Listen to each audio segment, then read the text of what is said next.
if you and Vicky are coming back for Terrifier 4. I wish I knew the answer to that. But I was like, she's dead. Like, she's dead. And then Damien once said to me, and he hasn't written the script yet. He doesn't know, well, he might know now, but when he told me this, he said, look, I don't know. Anything's possible. I mean, we see characters come back all the time, and, you know, there's definitely a chance. I would love to finish the films out with them just because I've been there since the first film, but we shall see. Over here. Yes, Meg? Hi, hello. Are we still friends? Yeah, I'm gonna ask you this in the car, but I thought, why not do it here? Okay, is an annoying true crime podcaster based off any, like, real life podcaster? So I actually don't know that, but the funny thing is a lot of people think these films don't have depth, and there are so many like storylines in this that have a lot of depth, like even just that true crime. I'm sure it's based, I don't know if there's anyone specific. Actually, that's a great question for Damien.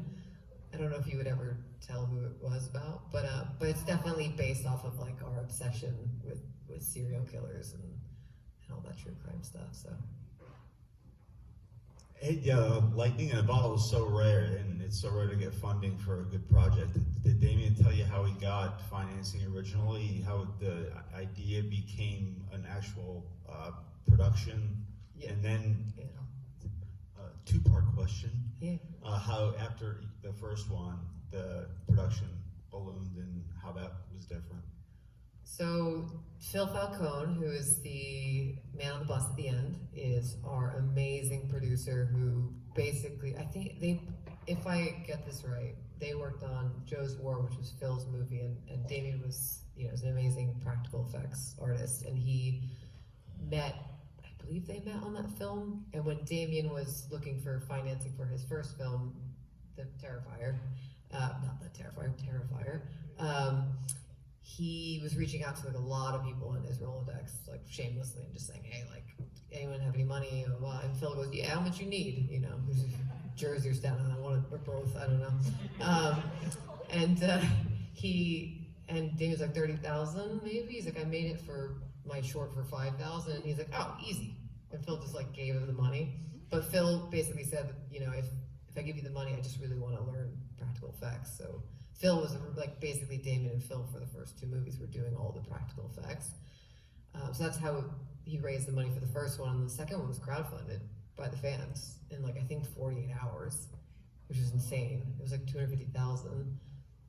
And then the third one, I know they had private investors. I'm not 100% sure how they got the 2 million, but I think there's a misconception that when you have more money, it's easier. It's actually like the opposite. It's like more money, more problems. And as you know, a Damien Leone film, it's like he doesn't write a film within his budget. He's writing like that $2 million film should have been like a $100 million film with the stuff that we were doing. But that's also a testament to a lot of the artists that, the production design, the art department, who is Olga Turka and her amazing group who were, had such an insane amount of locations on the third film, more so than they had on the first and second. And it's just a lot of people really sacrificing sleep and just, their physical well-being at times, just because of their belief in the films and in Damien. But yeah, it was definitely, it wasn't as luxurious. We didn't have trailers. We were, like I said, finding a little patch in the corner of the room. It was like super indie. And I found the first film being the easiest, and we had the least amount of money. It was definitely a simpler time. So just watching these films get bigger with every sequel, was there a time where, like for you guys, you just kind of realized like, shit, these are huge now? I still don't think we realize it. I think that's like a weird thing because it's like kind of like an imposter syndrome, but I still, like, someone just told me that the movie was at like 89 million. Like, that's insane. Like, people are reaching out to us from like Hungary and Turkey and Spain. There's a game in Spain, some retro arcade game. Like, it's like insane. It's everywhere, and all of us just don't like it.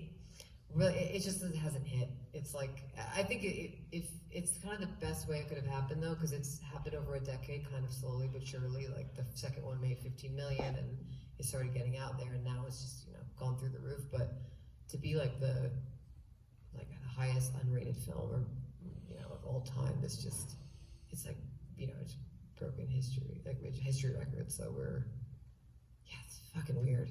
It's strange. Here we go. Hi, hello. Hey. Are there of all three movies, are there any scenes that were cut that you wished made it? I think the third was there was a lot that was cut in the third, but there were more storylines. There's a scene that is missing. That was my friend Olga, who did production and costumes. She did all of art. There's a scene where I actually put his head back on his body, and that's missing because Damien was trying so hard to get it under 2 hours just for everyone. So he had to cut so many moments that I think even just for story, I think for Sienna, for Lauren's character Sienna, there probably was really beautiful moments. There's also that fun fact, my friend over there, Ella, helped me memorize my 20-page scene, which was the original ending. It got cut down to like 7 pages of dialogue, but there was almost 20 pages of an end scene. So it became the form it needed to become. It's nice and tight. I can't imagine now watching it being any longer. But there were some funny moments. There was some moments that are absolutely, might have been a little too far, or might have just kept going too far. All right. So do we have another question over here? Okay. Sorry, I was going to wrap it up, but I see one more hand. Here,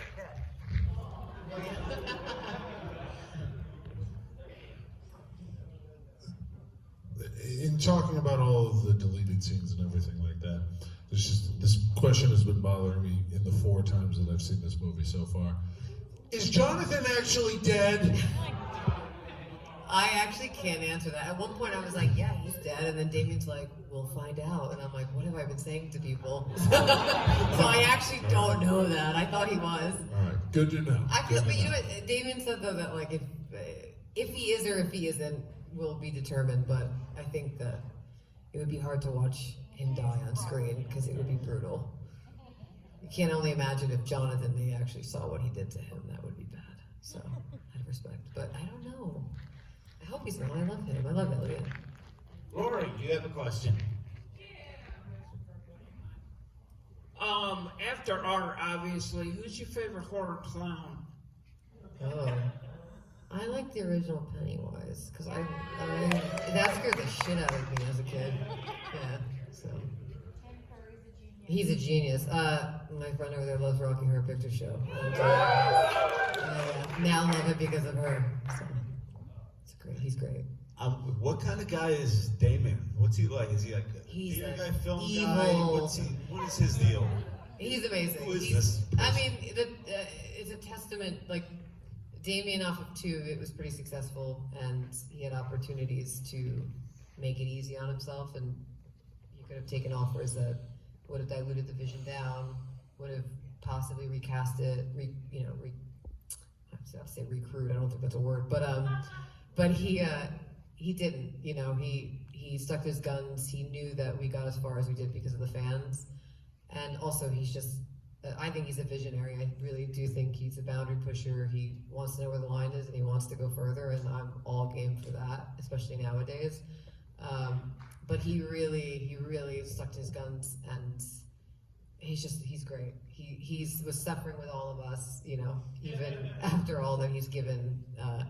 And yeah, I admire him so much. As a filmmaker, to know someone like that who has such integrity is really inspiring, because it's a tough industry and it's easy to kind of take the easy road. And I really look up to him. He's become a really good friend, but I look up to him as an artist. He's not a misogynist. He loves women. I get asked that question all the time. He's not. All right, great. So if you'd all like to come up and speak with her, get a photo, if you have something to be signed, come on up. Just one last question. Please do. I love Sorry to talking. put you on your spot. No, you. With all the great miming skills, how much of that was ad-libbed and how much was scripted For for this current movie? for me or for For either you or David. Dave is. I'm sure Dave comes with some ideas, but Dave's pretty spontaneous. And for me, all the physical movement was intuitive. Yeah, I'm still talking in the mic. Thank you very much.